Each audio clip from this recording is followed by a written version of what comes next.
वन्दितु सर्वसिद्धे ध्रुवमचलमनोभमं गदिं पते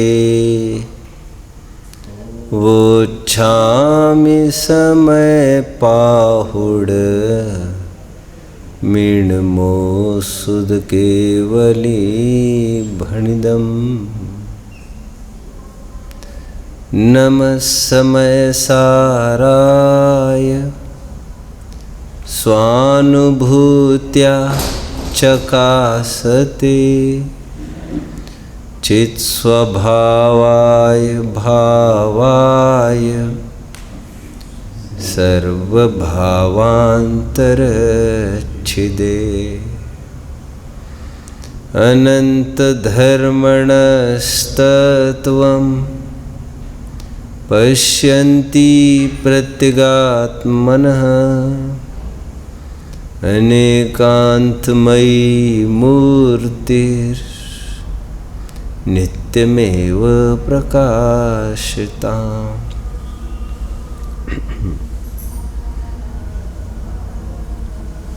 असीम, अनंत तथा अमेय गुणों के शाश्वत आयतनों, ओनर्स ऑफ इन्फिनिट कैलिबर, अनंत सामर्थ्य के धारियों, आज कुछ दोषों की चर्चा करनी है। समयसार ग्रंथादिराज में आए हुए और इस बहाने हमारे जीवन में संभवतया चल रहे कुछ एक दोषों की आज चर्चा करनी है।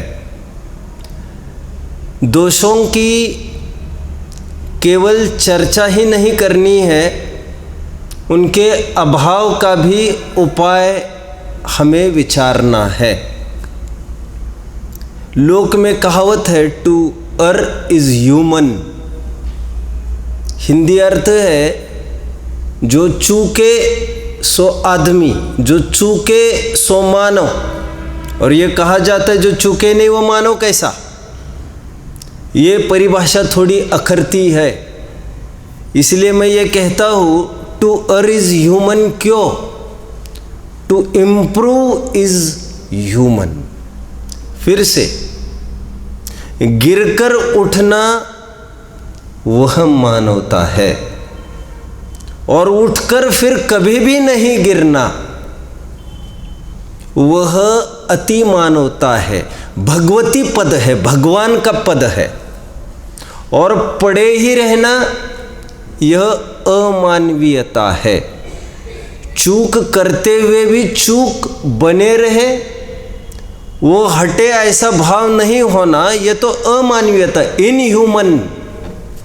और उठने के बाद फिर कभी नहीं गिरना, that is also inhuman. But वैसा वो अमानवीय नहीं कहेंगे उसको, अति मानवता मैंने बोल दिया, भगवान पद की प्राप्ति। तो आइए अविलंब रूप से कुछ दोषों की हम चर्चा करते हैं। सबसे पहले विदाउट वेस्टिंग टाइम, इसके लिए एक प्रॉपर चार्ट बन सकता है।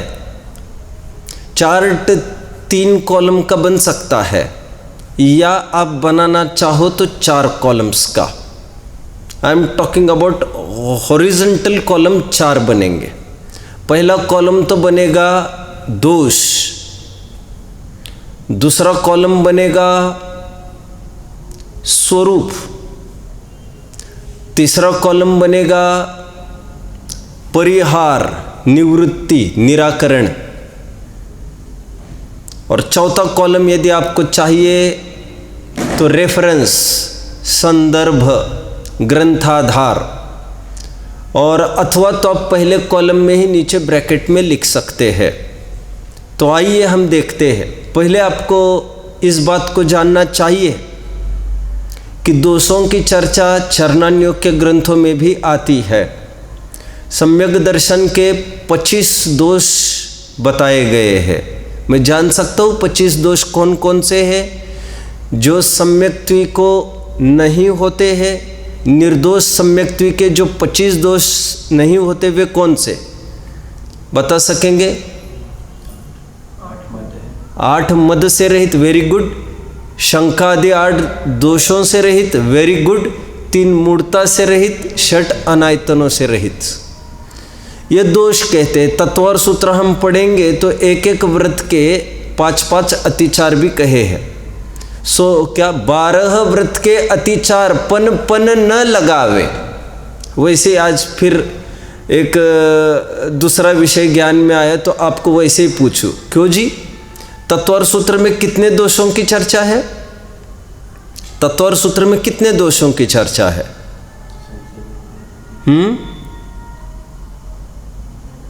कितने कुल?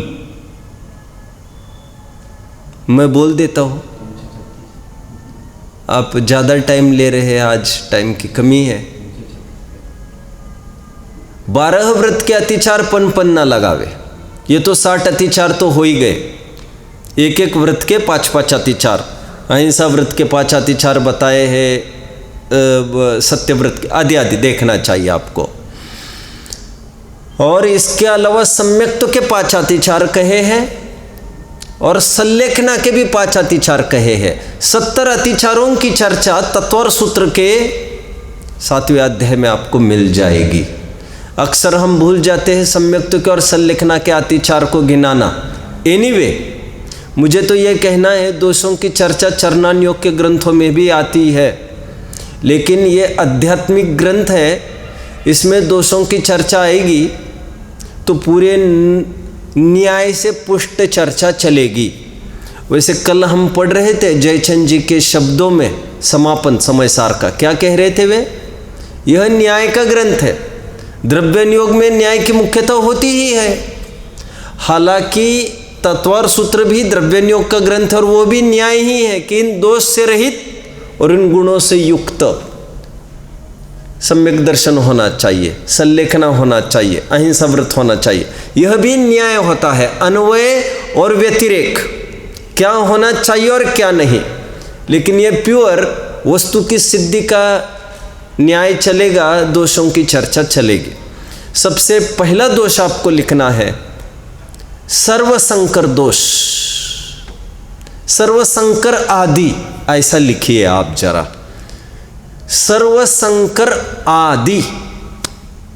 आदि अलग सा लिखिए, उसका कुछ रहस्य है। इसका आधार लिखिए तीसरी गाथा की टीका।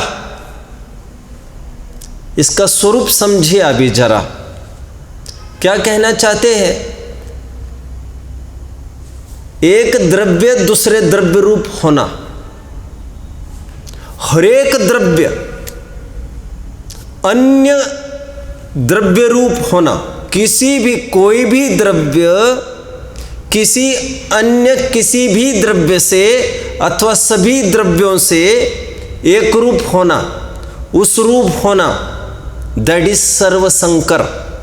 ध्यान रखना, सर्व इस विशेषण की तरफ विशेष ध्यान देना थोड़ा सा, क्योंकि सर्व ये कह रहा है कि जितने भी द्रव्य है जाति अपेक्षा से 6 और संख्या अपेक्षा से अनंत, वे सभी द्रव्य एक दूसरे रूप होने का प्रसंग होना, मतलब धर्म द्रव्य अधर्म द्रव्य रूप, धर्म द्रव्य आकाश द्रव्य रूप, आकाश द्रव्य काल द्रव्य रूप, एंड सो ऑन। और जीव पुद्गल रूप एंड पुद्गल जीव रूप, ये तो है ही शामिल। कुछ विशेषता मैं बताना चाहता हूँ, थोड़ा सा ध्यान दीजिएगा। सर्वसंकर कहकर मैं ये कहना चाहता हूँ धर्म द्रव्य अधर्म द्रव्य रूप, अधर्म द्रव्य काल द्रव्य रूप, काल द्रव्य आकाश द्रव्य रूप, आकाश द्रव्य धर्म द्रव्य रूप, ये सब एक दूसरे रूप होने की आपत्ति आएगी। जीव भी धर्मादि रूप, पुद्गल भी धर्मादि रूप, और जीव भी पुद्गल रूप, पुद्गल भी जीव। हर कोई द्रव्य हर किसी द्रव्य रूप होने की संभावना, उसे कहते हैं सर्वसंकर। एंड व्हाट इज संकर? संकर किसे कहते हैं? संकर इज नथिंग बट लोक का वर्ड है संकरित होना, जिसको हाइब्रिडाइजेशन कहते हैं, जिसमें दो वस्तु को एक वस्तु कर देना। बहुत सारा होता है ना, अभी क्लोनिंग होता है, बहुत सारी चीज़ें होने लग गई है, पशुओं में होता है, ये फलों आदि में होता है, ऐसा कहते हैं, सब्जियां आदि आदि में। एक ऐसा फल हो सकता है केला और आम, इन दोनों का करिए हाइब्रिडाइजेशन, एक विजातीय फल जो केला और आम के मिले जुले स्वाद का बन जाता है। अब कैसे बनता है, क्या बनता है, मैं उसमें उलझना नहीं चाहता हूँ। एनीवे मैं आगे बढ़ता हूँ। मैंने क्यों कहा इतना सारा, एक तो संकर का अर्थ कहा। संकर इज नथिंग बट मिलना।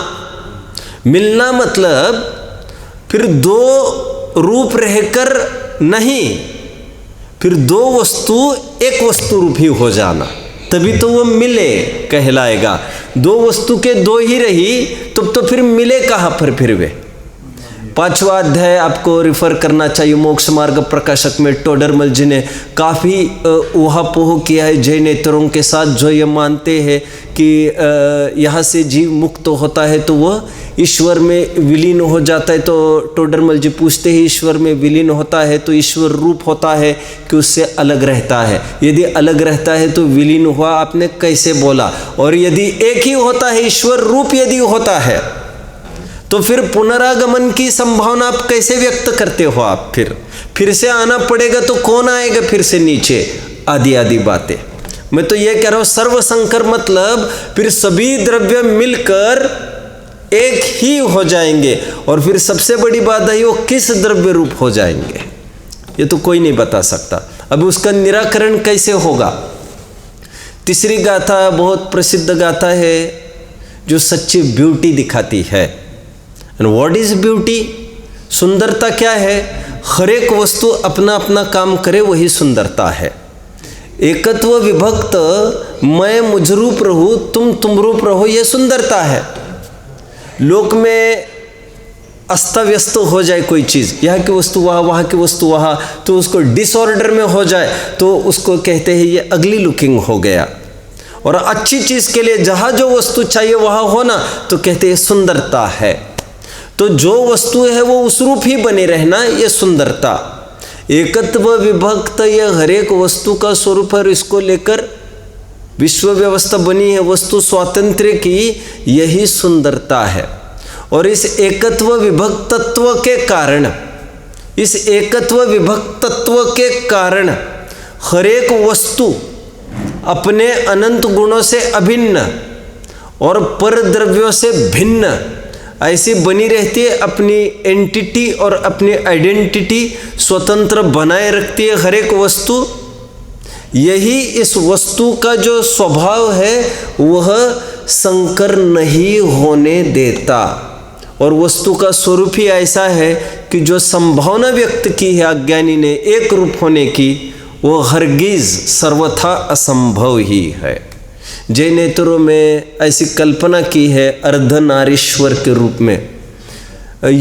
शंकर वॉज बहुत वेरी डिस्परेट, बहुत ही कहना चाहिए शंकर महादेव ये रह नहीं सकते थे पार्वती के बिना, तो उन्होंने कल्पना करके आधा शरीर शंकर का रखा, आधा पार्वती का रखा, और वे कल्पना करते आधा आधा शरीर, क्योंकि एक के बिना दूसरा नहीं रह सकता था।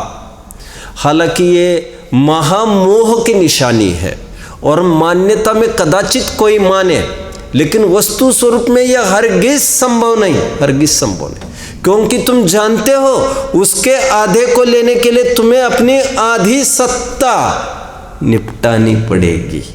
फिर तुम आधी निपटाने के बाद फिर तुम शंकर कैसे रहोगे?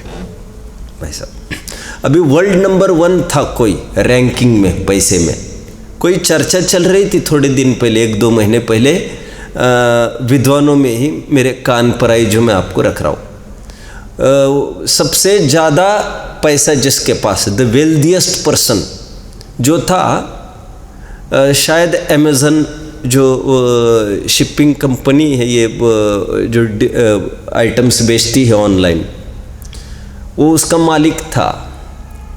उसकी और उसकी पत्नी में कुछ खटपट हो गई। आज विश्व का 1 नंबर आदमी हो, खटपट हो गई, डिवोर्स हो गया, प्रॉपर्टी का विभाजन हुआ। बेचारा आज रैंकिंग में कहीं भी नहीं है और योग ऐसा पलटा है, अब उसकी वाइफ नंबर 1 पर है। कितनी मिर्च लगती होगी उसको देख देख कर। हमने कमाया, हमारा चला गया। अरे तुम्हारा हमारा अभी तो भूत को छोड़ो, तब भी किसी को हमारा कहकर इतना कमा रहे थे, आज भी हमारा, अभी तो विरक्त होना चाहिए तुम्हें। एनीवे, मैं ये कह रहा हूं, आधा निपटाने में कितना निपट जाएगा। शंकर को यदि आधा करे, आधी पार्वती को घुसाने के पीछे क्या रहेगा शंकर जैसा फिर उसमें। इसके लिए उदाहरण था सर्वशंकर दोष। परिहार का उपाय लिखना चाहिए, एकत्व निश्चयगत वस्तु स्वरूप, इतना सा आपको वर्ड लिखना चाहिए, क्योंकि ये टेबुलर फॉर्म में हम इसे देख रहे हैं। आपको याद आ रहा होगा वे टीका के वचन, एक क्षेत्रावगाह में अनंत द्रव्य तिष्ठते होते हुए भी, छहो द्रव्य तिष्ठते होते हुए भी, कोई द्रव्य अपनी व्यक्तिता को, इंडिविजुअलिटी को, स्वतंत्रता को नहीं छोड़ता, नहीं खोता किसी भी कारण से। मैं मेरी झांसी बोलो नहीं दूंगी, ऐसा बहुत आवाज़ थी, एक बुंदेलखंड की आवाज़ आई, लेकिन वो आवाज़ टिक नहीं पाई फिर, क्योंकि इन फिरंगियों ने सब उखाड़ ही डाला, तो उसका जज्बा किस काम का। लेकिन मान लेना यह कोई जज्बे की बात नहीं, वस्तु के ही स्वरूप में यह बात भिन्नी है कि कोई भी वस्तु का साम्राज्य, प्रॉपर्टी उससे किसी भी हालत में छीनी नहीं जा सकती, ना ही कुछ एडिशन हो सकता है।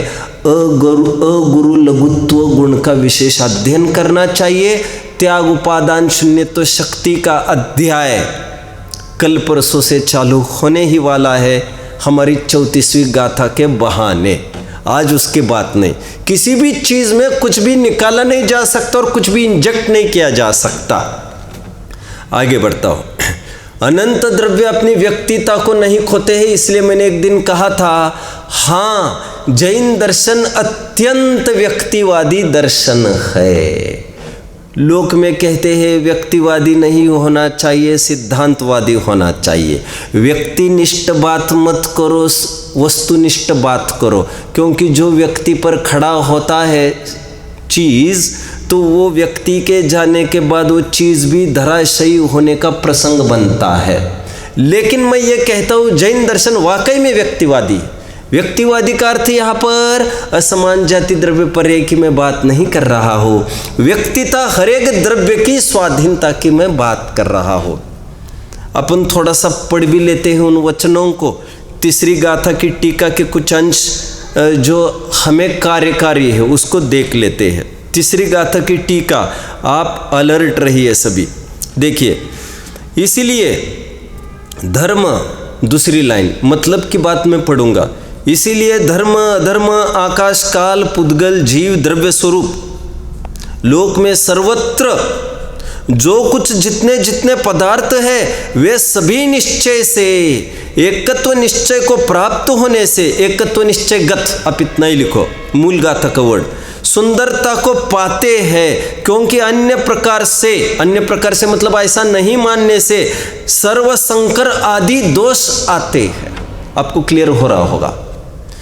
जो लोग ऐसी भ्रामक कल्पना किए हैं, अज्ञानी मूढ़ जीव, इस शरीर को कभी नहीं छोड़ना। इस शरीर को मैं मुजरूप बना लो। वे मूर्ख लोग अपने पैरों पर कुल्हाड़ी मार रहे हैं। कैसे?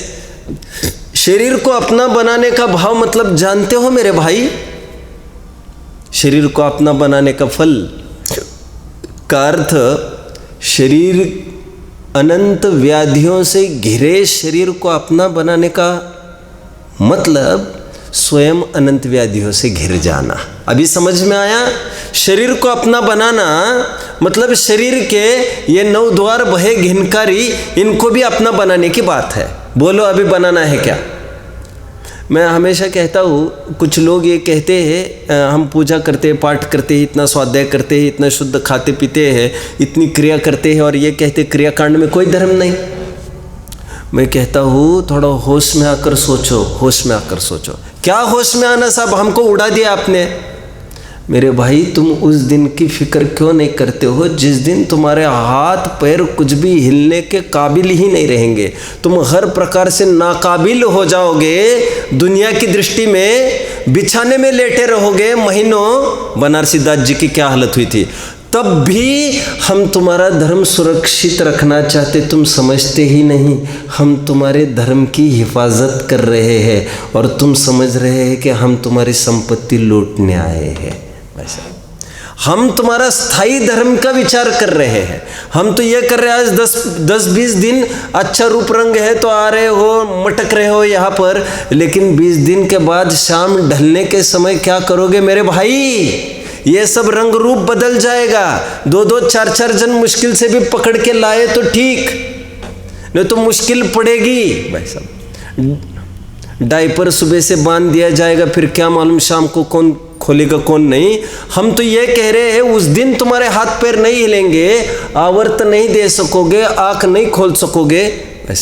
ऐसे हालत हुई है ना विद्वानों की, आपने सब देखा है, पूरी समाज को देखा है आपने। तो हमने तो आंखों से नहीं देखा है, लेकिन सुनते ही इतना अच्छा जीवन रहा। लेकिन किसका चल सकता है, परद्रव्य है आखिर। 5 साल तक बाबू भाई जी, मैंने तो सुना ही है, आंखें नहीं खोल पाते थे। जितनी देर थोड़ी बहुत खोली उतने भी भगवान को देखने का भाव। लेकिन आखिर कैसे होगा ये काम? सब कुछ पराधीन है और उस 5 साल का क्या करोगे? बुढ़ापे में तो तुम्हें ज़्यादा आवश्यकता है धर्म की, और तब हतबल तो तब बनने वाले हो तुम, और हम तब की ज़्यादा चिंता करते हैं। आज उछल कूद थोड़ी बहुत कर सकते हैं, इस बात में आंकड़ों मत कि शरीर की क्रिया में धर्म है। स्थायी तुमने विचार ही नहीं किया है कल क्या हो सकता है। ठीक उसी प्रकार शरीर को अपना बनाने की चेष्टा करने वाले लोगों को यह समझाए पहले जाकर, शरीर को अपना बनाने का अर्थ, उस लड़के से शादी करने का मतलब दैट लड़का इज सफरिंग फ्रॉम HIV, और उससे शादी करने का मतलब स्वयं में HIV के कीटाणु डालने का अर्थ है उसका। बोलो आप तैयार हो? एक कहानी हमको छोटे पने में पढ़ाई गई थी। लालच इतनी हो गई एक राजा को कि उसको सोना चाहिए, कुछ भी मैं कहीं भी टच करूँ सोना हो जाए, कहीं भी टच करूँ सोना हो जाए। उसकी आंखें उस दिन खुली भाई साहब, जिस दिन पुचकारने के लिए अपनी लड़की को पास में लिया, वो भी सोने की हो गई। तो उसको एहसास हुआ आज पहली बार कि धन दौलत ही सब कुछ नहीं होता, हर एक वस्तु को अपने वस्तु रूप बने रहने दे। जल्दबाजी में इतनी इच्छाएं कर जाओगे, कहीं यही इच्छाएं तुम्हारे सच्चे सुख में रोड़ा ना बन जाए। और सचमुच आंखें तो तब खुली उस राजा की, कब बोलिए? 2-5 दिन तो बहुत अच्छे से गए, जिसको छू सोना, जिसको छू सोना। आगे बोलो। लड़की मर गई, ठीक है, मर गई मतलब सोना हो गई, ठीक है, लेकिन भूख तो लगेगी कि नहीं? और जब भोजन के लिए थाली आई तो वो भी सोने को हो गया। अब क्या करोगे? अब क्या करोगे? आगे बढ़ते हैं, आगे बढ़ते हैं। इसको पुष्ट करता हूँ और थोड़ा सा। सर्वसंकर मतलब एक द्रव्य दूसरे द्रव्य रूप होना। पुष्ट करता हूँ थोड़ा देवागम स्तोत्र को सामने रखकर। देवागम स्तोत्र में कहा गया है हर एक वस्तु भाव अभाव रूप है। भाव अभाव रूप है, इसीलिए हर एक वस्तु अपने रूप बनी रहती है और अन्य वस्तु रूप नहीं होती। वहां पर भी यह कहा है भाव एकांते पदार्थानाम,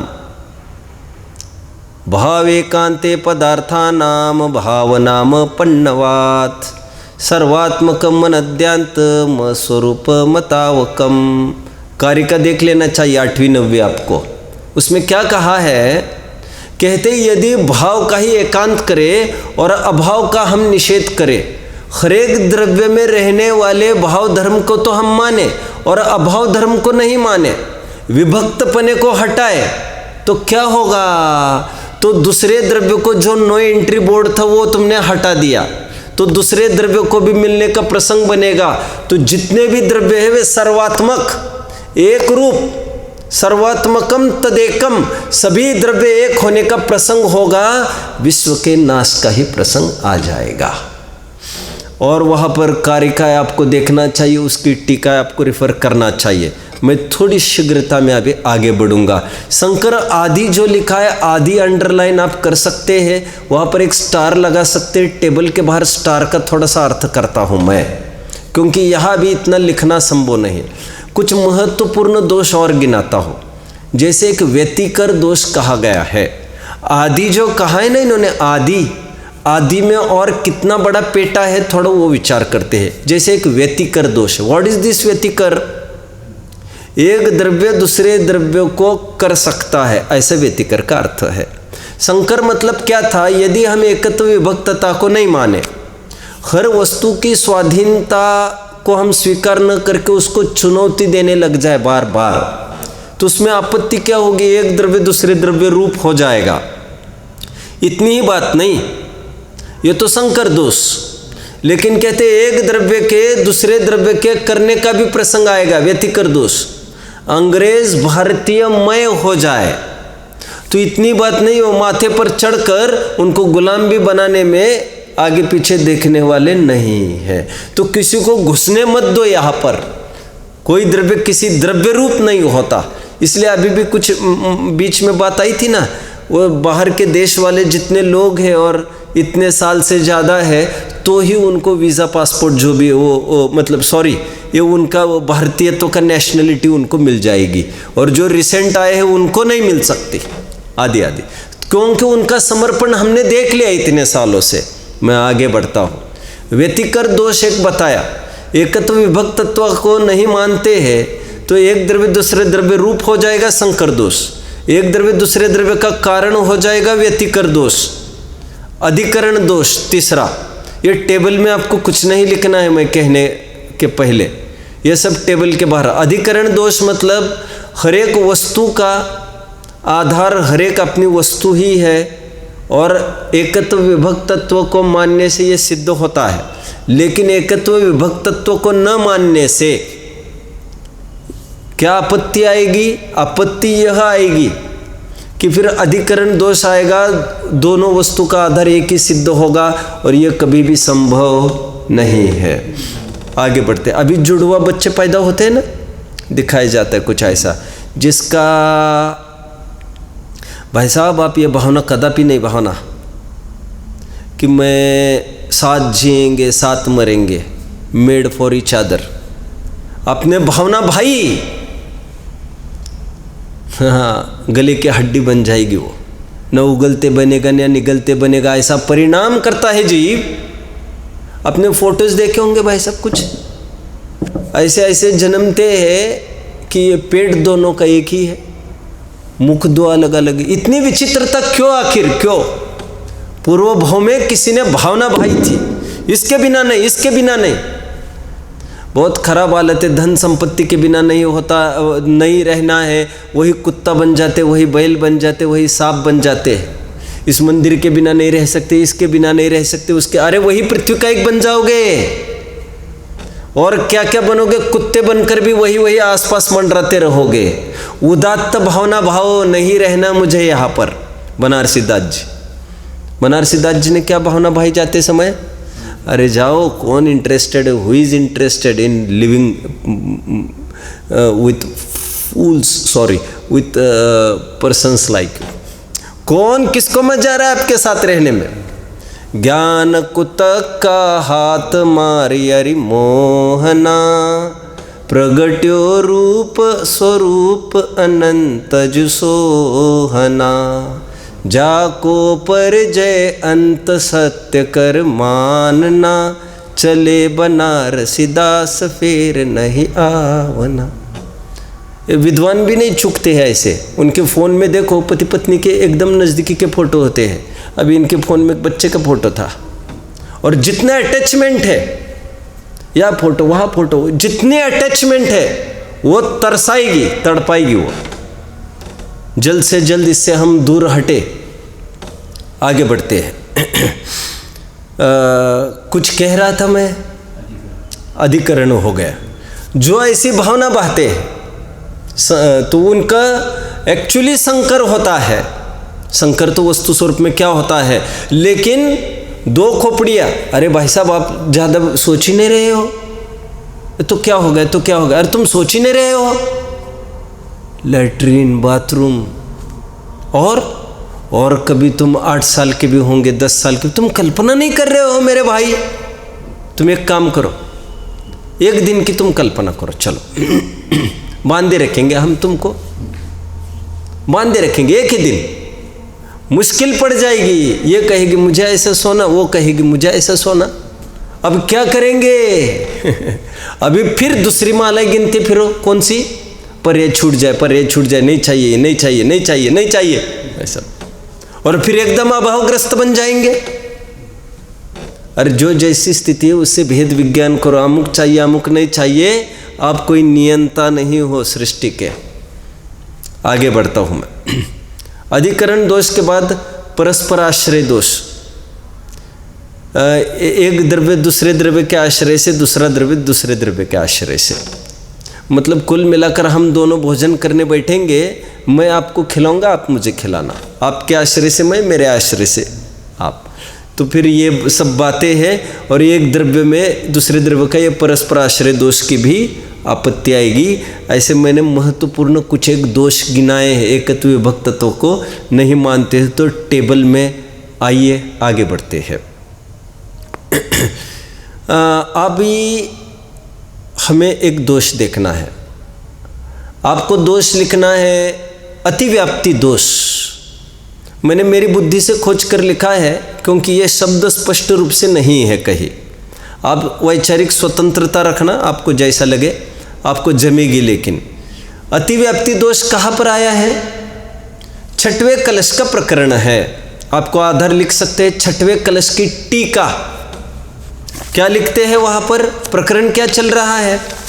कहते हैं कुछ लोग ऐसा मानते हैं, आचार्य तो लिखते ही है, लेकिन कुछ लोग तो ऐसा मान भी जाते हैं। क्या? देवशास्त्र गुरु की भक्ति व सम्यक दर्शन, पानी छान कर पीना वो सम्यक दर्शन, नित्य देव दर्शन करना वो सम्यक दर्शन, और रात्रि भोजन त्याग का भाव वो सम्यक दर्शन, पंच उदंबर फल का त्याग वो सम्यक दर्शन, आदि आदि आदि। अब जानते हैं 8 मूल गुण का रहस्य? थोड़ी बता दूं। दौलत राम जी ने 8 मूल गुण में क्षीर फल कहे, क्षीर फल दौलत राम जी ने, क्योंकि उदंबर खरेखर क्षीर फल के ही जाति के अंतर्गत आता है भाई साहब। उदंबर फल खरेखर क्षीर फल के अंतर्गत आता है, क्योंकि और उदंबर का व्यापक अर्थ आपको क्षीर फल ही समझना चाहिए, जिसके अंदर पपीता, चीकू आदि सब का समावेश होता है। एनीवे, मैं तो अभी ये कहना चाहता हूँ, कुछ लोग इसको सम्यक तो मान बैठे हैं, 8 मूल गुण के पालन के भाव को, देव दर्शन के भाव को, आदि आदि, देव पूजा आदि के भाव को मान बैठे हैं। तो कहते हैं ऐसा मानने में, बोलिए कोई दोष होता है, अतिव्याप्ति दोष। क्यों? क्योंकि इससे सम्यक दर्शन मानने में आपत्ति यह है, सम्यक दर्शन को कई जनों को सिद्ध होगा, और इतने सारे सम्यक दृष्टि तो है नहीं, ये दोष आएगा। तो कहते दोष का निराकरण कैसे होगा? अभी बात चलेगी। वे कहते हैं कि 7 तत्वों का श्रद्धान व सम्यक्त्व, ऐसी जो परिभाषा थी वो व्यभिचार वाली थी, दोष वाली थी, अतिव्याप्ति दोष वाली। 9 तत्वों की परिपाटी वाला सम्यक्त्व मुझे नहीं चाहिए, हमको तो एक आत्मा के श्रद्धान वाला निश्चय सम्यक्त्व ही चाहिए, और यह सम्यक्त्व का नियामक लक्षण है। आइए 6वें कलश की थोड़ी सी टीका का रसास्वादन हम करते हैं। आप देखिए आपका क्या पेज है, और जल्दी आप वहाँ तक पहुँचिए। कलश 6वां का भावार्थ, 6वें कलश पर भावार्थ, कहीं कहीं कलशों का भी भावार्थ जयचंद जी साहब ने लिखा है। देखो क्या कहते हैं। अब टेबल को भी जरा पूरा करिए, पहले टेबल में स्वरूप क्या लिखेंगे आप? स्वरूप आप लिखेंगे व्यवहार सम्यक दर्शन को सच्चा सम्यक दर्शन मानना, अथवा शुभ भाव को सम्यक दर्शन मानना, शुभ भाव और जड़ की क्रिया को। और परिहार कैसे होगा इसका? परिहार होगा एकत्व का आश्रय करने से। आत्मा का शब्दान वह सम्यक्त्व, यह लक्षण से अतिव्याप्ति दोष का निराकरण होता है। पर द्रव्यंते भिन्न, आप में रुचि। आगे बढ़ता हूं मैं। देखिए थोड़ा सा पढ़ लेते यहां से। व्यवहार ने भावार्थ, दूसरी सेंटेंस, व्यवहार ने आत्मा को अनेक भेद रूप कहकर, मिल रहा है आपको? मिल रहा है? आगे बढ़ू। व्यवहार ने भावार्थ देख रहे छठवें कलश का, दूसरी लाइन देखिए, तीसरी चौथी लाइन देखिए और दूसरा वाक्य। व्यवहार ने आत्मा को अनेक भेद रूप कहकर सम्यक दर्शन को अनेक भेद रूप कहता है। अनेक भेद रूप समझ में आया ना? अनेक अनेक प्रकार का कहता है। पानी छानने से सम्यक्त्व होता है, देव दर्शन करने से सम्यक्त्व होता है, आदि आदि आदि आदि। वहाँ व्यभिचार आता है, दोष आता है, इसको मैंने अतिव्याप्ति दोष बोला। जैसे अमूर्तिक को जीव कहना अतिव्याप्ति दोष है, क्योंकि अतिव्याप्ति है लक्षण, जीव रूप लक्षण में तो जाता ही है, लेकिन जीव के अलावा धर्म अधर्म आकाश काल रूप अजीव में भी जाता है। नियम नहीं रहता, शुद्ध नय की सीमा तक पहुंचने पर व्यभिचार नहीं रहता। शुद्ध नय तक पहुंचना ही निराकरण का उपाय है दोष के। और शुद्ध नय तक पहुंचना मतलब एकत्व में स्थित होना। इसलिए नियम रूप शुद्ध नय का विषयभूत आत्मा पूर्ण ज्ञान घन है, ऐसे आत्मा का श्रद्धान रूप सम्यक दर्शन है। आगे बढ़ना है।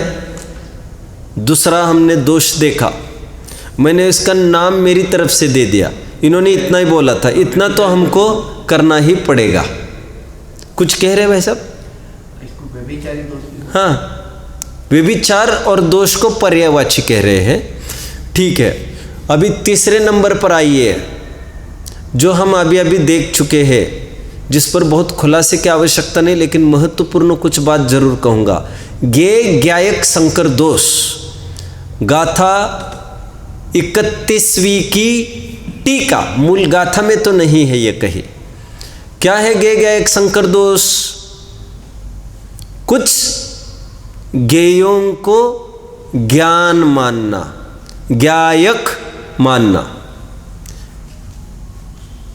31वीं गाथा, थोड़ा सा उसका भी पढ़ना हो तो वो भी पढ़ सकते हैं। ठीक है ना? क्या कहा मैंने अभी? गे ज्ञायक संकर दोष, जिसमें कुछ एक ज्ञेयों को ज्ञायक मानना। एक बात तो ये हुई। भाव्य भावक संकर दोष चौथा लिखिए, भाव्य भावक संकर दोष, उसमें लिखिए 32 गाथा की टीका। थोड़ा फर्क है, मैं थोड़ा समझाता हूँ फिर से। अभी ज्ञायक गे संकर दोष क्या है? गे ज्ञायक संकर दोष, उसमें इंद्रियों के विषय और इंद्रिया जो कि, और भावेंद्रिया जो कि गे थी, लेकिन उसमें से कुछ एक ज्ञेयों को, द्रव्येंद्रिय और भावेंद्रिय रूप ज्ञेयों को ज्ञायक माना और इंद्रिय के विषय को तो यथावत ज्ञेय माना, तो उसकी भूल चल रही है। और जो कुछ ज्ञेयों को ज्ञायक मानता है वो ज्ञायक को भी ढंग से नहीं मानते, इसलिए ज्ञायक को भी ज्ञेय रूप मानता है। इसलिए जीव तत्व संबंधी भूल को दुतरफी बताया गया है। जिसको जीव तत्व संबंधी भूल है उसको अजीव तत्व भी है। जीव का अजीव रूप मानना, जीव का जीव का स्वामी मानना, जीव का जीव का कर्ता मानना, जीव को अजीव का भोक्ता मानना, जीव तत्व संबंधी भूल। अजीव को जीव रूप मानना, अजीव को जीव का स्वामी मानना, कर्ता भोक्ता मानना, या अजीव तत्व संबंधी भूल, ये युगपत चलता है। यह हो गया गे ज्ञायक संकर दोष। क्या मुझे आगे बढ़ना है? आगे बढ़ता हूँ। अच्छा, इसका परिहार कैसे होगा? जितेंद्रिय होने से। जो जीव इंद्रिय के विषयों से, इंद्रियों से और भावेंद्रियों से भेद विज्ञान करने में सफल होगा वो जितेंद्रिय हो जाएगा। जो इनके अधीनता से मुक्त हो जाएगा, जो इनके बिना ही अपने को परिपूर्ण अनुभव करेगा वो जितेंद्रिय जिन परिहार करेगा। होने वाला हर एक ज्ञान अपनी स्वतंत्र योग्यता से हो रहा है, इसमें किसी की कृपा आशीर्वाद बदौलत की आवश्यकता नहीं है, ऐसा स्वीकार करना। और वहाँ पर जगह जगह बता रहे थे कि अभी ज्ञान स्वभाव के माध्यम से, निर्मल भेदाभ्यास के माध्यम से द्रव्येंद्रियों को जीता, अखंड चेतना के माध्यम से भावेंद्रियों को जीता, और एकदम असंगता के द्वारा, चेतनामय लक्षण के द्वारा इंद्रिय के विषय को जीता। तो ये जितेंद्रियपना परिहार का उपाय है। और बहुत अच्छी भाषा में कहे तो स्वसंवेदन जयसेन स्वामी का वर्ड, उसके माध्यम से ये दोष का परिहार होगा। भाव्य भावक संकर दोष क्या है, थोड़ा सा फर्क समझे अभी दोनों में। ज्ञेय ज्ञायक संकर दोष में तो हमने ये कहा कुछ एक ज्ञेयों को ज्ञायक समझता है, लेकिन भाव्य भावक को क्या है समझिए। भावक को भी ज्ञायक समझता है, अथवा भावक को ज्ञायक का कर्ता समझता है, ज्ञायक को भावक के अधीन समझता है, और भाव्य को भी ज्ञायक का समझता है। ये भाव्य भावक संकर दोष दोनों को अपने में मिलाता है। ज्ञायक ज्ञेय संकर दोष में ऐसा नहीं था, एक पार्टी तो हम थी, लेकिन भाव्यक भाव्य संकर दोष में एक पार्टी हम नहीं है, हम तो एक पार्टी है, और ये दोनों तो और ही दूसरी ही पार्टी है, भाव्य भी और भावक भी। इन दोनों में हम नहीं हैं, हम इसके अलावा विजातीय है। इसका उपाय क्या है परिहार का? भावक मतलब द्रव्य कर्म का उदय, भाव्य मतलब भाव कर्म। और स्वरूप क्या है भाव्य भावक संकर दोष का? स्वयं को द्रव्य कर्म के उदय रूप और भाव कर्म रूप अनुभवना।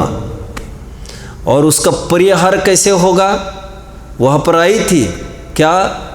अपने निज बल से, भेद विज्ञान के बल से भावक का तिरस्कार करके, भाव्य का तिरस्कार करके, ऐसी काफ़ी बात आ रही थी।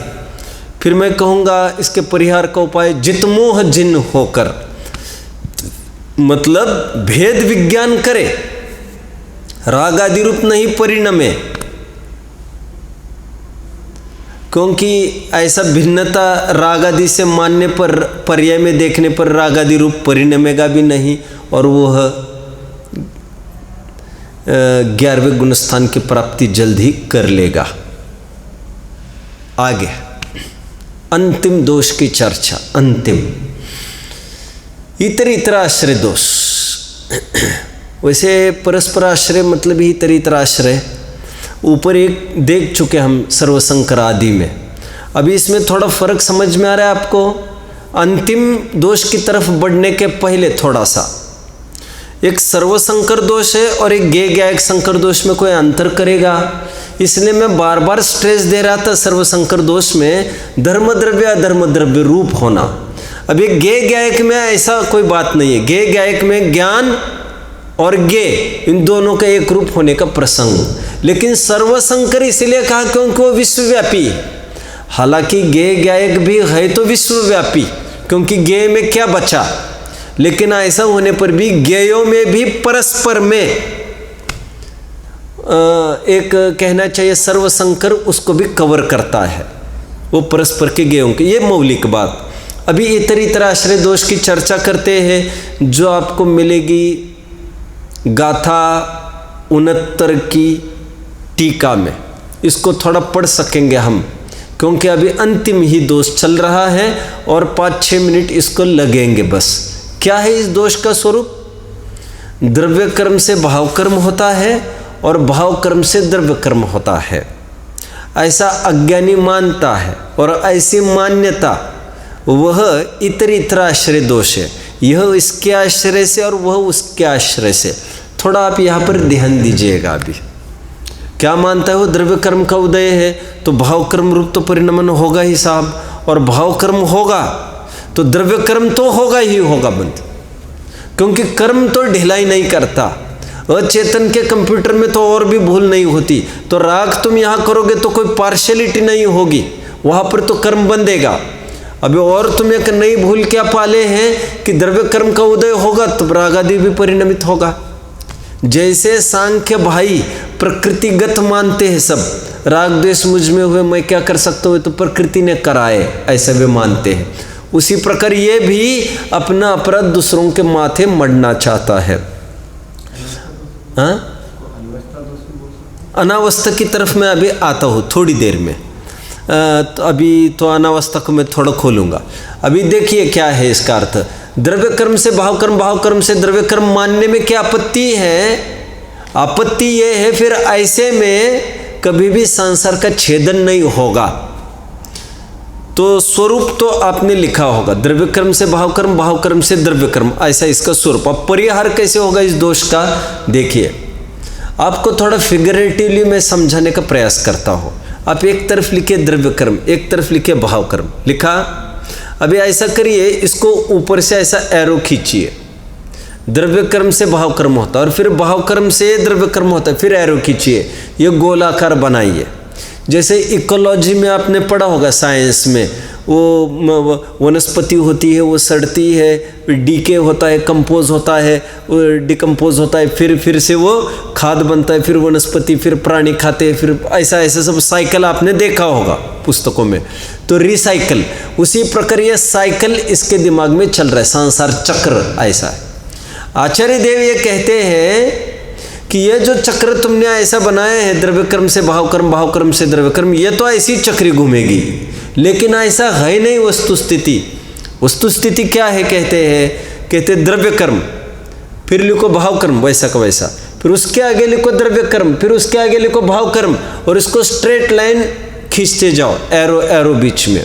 द्रव्य कर्म से भाव कर्म, भाव कर्म से द्रव्य कर्म, द्रव्य कर्म से भाव कर्म, डॉट डॉट डॉट डॉट आगे, और डॉट डॉट डॉट डॉट पहले, अनादि से अनंत काल तक। क्या फर्क है दोनों में? कहते ये जो बना है, प्रश्नोत्तरी में इसको बनाया है आपने, जो मोक्ष मार्ग प्रकाशक की प्रश्नोत्तरी अभी छपी है, उसमें इसका खुलासा हुआ है। अभी इसमें यह कहने का प्रयास किया है, भैया जिस द्रव्य कर्म के उदय से भाव कर्म होता है और भाव कर्म से जो नवीन द्रव्य कर्म बंधेगा, वह द्रव्य कर्म नहीं है जिसके उदय में भाव कर्म हुआ है, वो नवीन द्रव्य कर्म है। मतलब यहाँ से नया इतिहास और नया अध्याय चालू होता है, तुम्हें सुधरने के हर जगह अवसर है। द्रव्य कर्म का उदय आएगा तो भाव कर्म होना जरूरी नहीं है, जरूरी नहीं है। ये तो तुम उपयोग के प्रयोग अनुसार, यदि तुम उसका भेद विज्ञान करते हो, बीज बोया है और फल आया है, तो फल खाना जरूरी नहीं है। तो द्रव्य कर्म का उदय है तो फिर से रागादि रूप परिणमन होना जरूरी नहीं है। लेकिन उस पेड़ की तरफ मत जाओ अभी। उसी प्रकार यहाँ पर भी घर में बने रहो अपने आत्म स्वभाव में, तो उदय का भोग नहीं होगा, आत्मा का ही भोग होगा। नवीन द्रव्य कर्म नहीं बंधेगा तो पुरानी बांधी हुई जितनी बारूद की चक्री है वो उदय में आकर खिर जाएगी। नवीन आप इनपुट बारूद डालना बंद करिए तो खत्म होगा। तो आचार्य देव ने एक शब्द का प्रयोग किया, बहुत बढ़िया। क्या? एकत्व संतान रूपेण, ऐसा कुछ वर्ड है 69 गाथा की टीका का। मैं उसका अर्थ क्या? एक प्रवाहपने से। देखो क्या लिखते हैं, एक संतानत्वेन, मूल संस्कृत वर्ड, और नीचे लिखा है एक प्रवाहपना होने से, जिसमें से इतर इतर आश्रय दोष दूर हो गए। प्रवाहपना मतलब, प्रवाह मतलब फ्लो। ये द्रव्य कर्म अलग, वो द्रव्य कर्म अलग, ये भाव कर्म अलग, वो भाव कर्म, ये सब नए नए तुम्हारे साइकिल में वही का वही दिखा रहा था, और फिर उसमें कैसे निजात पाता। यहाँ पर तो नया अवसर हर समय में नवीन भाव कर्म, नवीन द्रव्य कर्म, फिर द्रव्य कर्म के उदय में नवीन भाव कर्म, तो मंद भी कर सकते हो उसको, फिर मंद बंद होगा। और इसीलिए कहते हैं डिग्री टू डिग्री नहीं होता। द्रव्य कर्म का उदय जितनी डिग्री में है, भाव कर्म उतनी डिग्री में होना जरूरी नहीं। तीव्र उदय है तो मंद भाव हो, ऐसा भी हो सकता है। हाँ, लेकिन तीव्रतर भाव हो, उसमें एकदम मंद की गुंजाइश नहीं होती। थोड़ा निग्लिजिबल चेंज आता रहता है। इसलिए टोडरमल जी ने लिखा, तीव्र वेग है, बहाव है नदी को, तो उसमें तो कैसे बचना संभव होगा। हाँ, लेकिन कहीं बहाव थोड़ा ठीक हो जाएगा तो तुम बाहर निकल सकोगे। तो उदय जहाँ पर मंदा आएगा वहाँ पर तुम भाव कर्म नहीं करो, यह संभव होगा। एकदम तीव्र उदय में भाव कर्म नहीं करो, यह संभव नहीं। भले मंद कर जाओगे लेकिन अभाव नहीं हो पाएगा। तो इस प्रकार एक प्रवाह होने से तो ये कहीं ना कहीं शमन हो सकता है। मैं उसको अच्छी भाषा में कहूँ, दो बच्चे हैं आपस में, एक जन ने दूसरे को चाटा जाड़ा, फिर एक ने दूसरे को चाटा जाड़ा। एक का नाम जीव है, एक का नाम अजीव है। एक का नाम जीव है, दूसरे का नाम द्रव्य कर्म है। एक का नाम भाव कर्म है, एक का नाम द्रव्य कर्म है। भाव कर्म मतलब जीव का है, इसलिए कहा मैंने अभी, ये अशुद्ध नहीं कि मैं बात कर रहा हूँ। अभी एक दूसरे, ये चाटा मार रहे, वो भी चाटा मार रहे, तो होना क्या चाहिए? झगड़ा कैसे निपटेगा? कोई तीसरा आदमी वहाँ पर आकर क्या कहना पड़ेगा उसको कि भैया मत मारो चाटा। किसको कहेगा?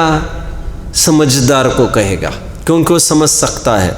भाव कर्म को मतलब भाव कर्म के साथ रहने वाले ज्ञान को कहा पर लक्ष्य मत करो। क्यों भाव कर्म करते हो? नहीं साहब, वो द्रव्य कर्म को उदय मैं भी चाटा लगाऊंगा। अरे तुम चाटा दोगे तो वो भी देगा, वो कोई कम थोड़ी है। सब मैं ही क्यों रुकूं? तुम्हें इसलिए रुकना जरूरी है क्योंकि तुम चेतन हो। वो तो प्रोग्राम सेट किया है, तुम रुकोगे तो वो भी फिर रुक जाएगा। वो गालियाँ बककर कितनी बकेगा फिर तुम चुप रहने के बाद, फिर वो भी शांत हो जाएगा। बचने का यही उपाय है, भाव कर्म न हो तो द्रव्य कर्म भी हट जाएगा। तो परस्पर आश्रय दोष नहीं आता और स्वयं अपने अपने आश्रय से रहते हैं। द्रव्य कर्म के आश्रय से भाव कर्म हो ऐसा नहीं। भाव कर्म अपने अपने पुरुषार्थ से भाव कर्म का अभाव अथवा उसका मंद होना बन सकता है। तो ये इतराश्रय दोष का परिहार हुआ। अभी अनावस्था दोष क्या है ये पूछा गया है, मैं थोड़ा ये भी बता दूं। अनावस्था क्या होता है? जैसे एक द्रव्य ने दूसरे द्रव्य का कुछ किया, अब दूसरे द्रव्य का कौन करेगा? तो कहते जैसे मैंने उनको सुखी किया, मैंने मेरी पत्नी को सुखी किया, अभी मुझे कौन सुखी करेगा? मुझे मेरे बच्चे करेंगे। बच्चे को कौन करेगा? बच्चे को और उनके दोस्त मंडली करेगी। तो कहते इसमें तो अनावस्था दोष आएगा, इसका उसका उसका उसका, ये तो एंडलेस चलेगा, अंतहीन। तो सीधा मानना ये जरूरी है कि हम उनको भोजन कराएंगे, वो बगल वाले को, वो बगल वाले को। अरे ये कोई बात थोड़ी है, सब अपना अपना भोजन करे, अनावस्था दोष का परिहार हो जाएगा। तो इसीलिए ये अनावस्था दोष मतलब कोई अंतिम बीज ही नहीं मिलना, तो इसको कहते हैं अनावस्था दोष। फिर इसका कौन करेगा, फिर इसका कौन करेगा, फिर इसका कौन, अरे फिर ऐसे ढूंढते बैठेंगे क्या हम? तो इससे अच्छा तो यही वस्तु स्वरूप जो करेगा वही भरेगा। सब अपने अपने करता धरता है। यह अनावस्था दोष का परिहार। वैसे खुलकर अनावस्था शब्द का प्रयोग समय सार में हुआ नहीं है, हालांकि सर्वसंकर आदि में उसका अंतर्भाव कर किया जा सकता है। इसलिए मैंने उदाहरण दिया कि एक द्रव्य दूसरे द्रव्य का करे, हालांकि करने का मैं व्यतिकर दोष बोल रहा हूँ, लेकिन अनावस्था में कौन से पॉइंट को मुख्य करना है आपको? इसने इसको किया, इसने उसको किया, इसने उसको, डिपेंडेंसी ऐसी, मतलब कहना चाहिए अंतहीन पराधीनता। ये उसके माथे, इसकी टोपी उसके सर, इसकी टोपी उसके सर, इसकी टोपी, कब तक चलेगा? इसको कहते हैं अनावस्था। ऐसी तो कोई अवस्था ही नहीं बैठेगी। अंत में हम कहाँ तक जाएंगे? कहा ना, कोई आदमी बिल मांगने, सब हमारे भाई के पास जाओ, उसके पास गए, सब हमारे पिता के पास जाओ, तो वो कभी ना कभी परेशान होगा ना, सब इनके पास, हमको कोई अंत ही नहीं होगा ऐसा। तो ये किसे कहते हैं अनावस्था दोष। और उसका परिहार ऐसा होता है कि हर एक वस्तु स्वतंत्र जब कही तो अब परस्पर में कुछ संबंध ही नहीं, तो अनावस्था का संबंध ही नहीं, एक का दूसरे तक ही नहीं जाना है। हाँ, तुम्हें बिल मैं ही दूंगा, भाई भी नहीं देगा, तो अब डीलिंग होगा। इसे कहते हैं अनावस्था दोष का परिहार। इस प्रकार कुछ एक दोष आए हैं, उसका हमने चर्चा समय प्रमाण कर ली है। कल अपना जो विषय चल रहा था उस विषय को हम जुड़ जाएंगे। ओम नमः। हाँ, संशय दोष। हाँ, संशय दोष का तो अर्थ संशय विपर्यास अनध्य हो सकता है, तो कॉमन है, उसमें नवीनता कुछ नहीं है। वो तो जो हम यूजुअली कहते हैं 3 दोष है ना, संशय विभ्रम मोह त्याग आपुलक के लिए जो ये सम्यक ज्ञान के 3 दोष है, मतलब मिथ्या ज्ञान के दोष है ये 3। सम्यक ज्ञान होने में ये बाधक है 3। तो संशय होना, ये होगा कि ये होगा, ये तो सिंपल चीज़ है। तो ऐसे ये कोई खास बात नहीं है। संशय विपर्यास अनद्य हो जाए जैसा है ये। तो मैंने काफ़ी सारे जो बहुत ही इजी है उनको मैंने छेड़ा ही नहीं है, कोई मतलब नहीं है उनको। ये थोड़े जो तात्विक है उनको मैंने उठा लिया। ओम नमः।